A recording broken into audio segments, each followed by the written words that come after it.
BRS MLC Satyavathi Rathod మాట్లాడుతున్నారు. ఇప్పుడు live చూద్దాం. మీకు నిజంగా ఇది ఉంటే కేసీఆర్ గారు కట్టించిన సెక్రటరియట్ కానీ, అమరుల స్మృతి వనం కానీ, అంబేద్కర్ స్టాచ్యూ కానీ అక్కడే పెట్టుకోవాలనుకున్న తెలంగాణ తల్లి విగ్రహం మీరు అక్కడ దాన్ని పక్కన తొలగించి రాజీవ్ గాంధీ విగ్రహం పెడుతున్నప్పుడే తెలంగాణలోని మహిళల్ని మీరు ఘోరంగా అవమానించినట్టు, అగౌరవపరిచినట్టు అనే విషయాన్ని గుర్తుపెట్టుకుంటే మంచిది అని చెప్పి తెలియజేస్తా ఉన్నాం. అలాగే మరి ఈరోజు రుణమాఫీ గురించి హరీష్ రావు గారి రాజీనామా గురించి డిమాండ్ చేసే ముఖ్యమంత్రి గారు ఒక్కసారి ఆలోచించాలి. నిజంగా రాజీనామా చేయాల్సి వస్తే రేవంత్ రెడ్డి గారు రాజీనామా చేయాలి. ఎన్నికల్లో, అసెంబ్లీ ఎన్నికల్లో ప్రతి ఒక్కరికి ఇస్తాము, ఎలాంటి కండిషన్లు పెట్టము అని చెప్పి ఎవరైనా ఇంకా లోన్లు తీసుకోకుంటే ఇమ్మీడియట్గా పోండి, డిసెంబర్ 9 రోజే మీ 2 లక్షల రుణమాఫీ ఏకకాలంలో చేస్తామని చెప్పారు. ఏకకాలంలో కాదు, 3 దఫాలుగా చేస్తూ ఉన్నారు. మొదటి మాట మీరే తప్పారు. ఆ రోజు మొదటి రోజు చెప్పినప్పుడు 40,000 కోట్లు అని చెప్పారు. తర్వాత జరిగిన క్యాబినెట్లో 31 కోట్లు ఇస్తాము. అలాగే ఈ క్యాబినెట్ కమిటీ కూడా అందరి అభిప్రాయాలు సేకరిస్తుంది. పెద్ద పెద్ద భూస్వాములు, ఇన్కమ్ ట్యాక్స్ కట్టే వాళ్లకు తీసేస్తే 31 కోట్లు మరి రుణమాఫీ సరిపోతుంది అని చెప్పి క్యాబినెట్ తర్వాత స్వయంగా రేవంత్ రెడ్డి గారు చెప్పారు. కానీ బడ్జెట్ వచ్చే నాటికి 26 కోట్లకే 26,000 కోట్లు మాత్రమే కేటాయించుకున్నారు. రోజు మీ మాటకు మీ మాట తప్పుతున్నారు. ప్రతి ఒక్క మీటింగ్లో ఒక్కొక్క రకంగా మాట తప్పుతూ వచ్చారు. కానీ మొన్న స్వయంగా ఆగస్టు 15 రోజు మీరు ఇచ్చింది 17,000 కోట్లు. అంటే కేసీఆర్ గారు ₹1,00,000 లోపు రుణమాఫీ చేస్తే ఆ రోజున్న రైతుల సంఖ్య 32,000కు 17 కోట్లు సరిపోతే మీరు రైతు బంధు ఇవ్వకుండా మేము 2 సార్లు ఇచ్చే రైతు బంధుతో సమానమైన 17,000 కోట్లను మాత్రమే మీ మొత్తం ఎన్నికల మేనిఫెస్టో అయిన 2 లక్షల రుణమాఫీకి కేటాయించారు. ఇది మీరు రైతులకు చేసిన పచ్చి మోసం, దగా తప్ప ఇంకోటి కాదు.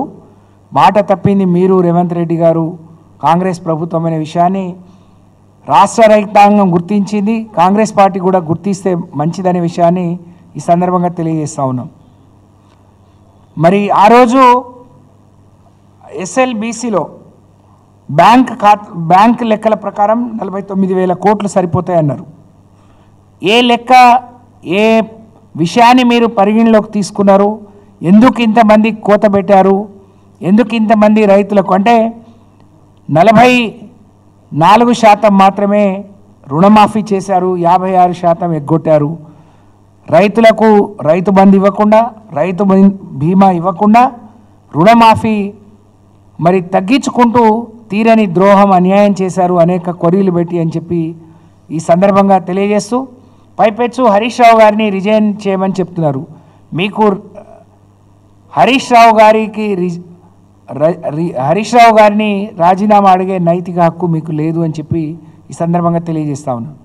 చాలా స్పష్టంగా హరీష్ రావు గారే అమరవీరుల స్తూపం దగ్గరికి వెళ్ళి మీరు ఇచ్చిన ఆగస్టు 15 గడువులోపు 2 లక్షల రుణమాఫీ రైతులందరికీ చేయండి, మీరు ఇచ్చిన 6 గ్యారంటీలోని 13 హామీలను కూడా నెరవేర్చండి, నేను రిజైన్ చేస్తాను, మళ్ళీ పోటీ కూడా చేయను అని చెప్పి చాలా స్పష్టంగా చెప్పారు.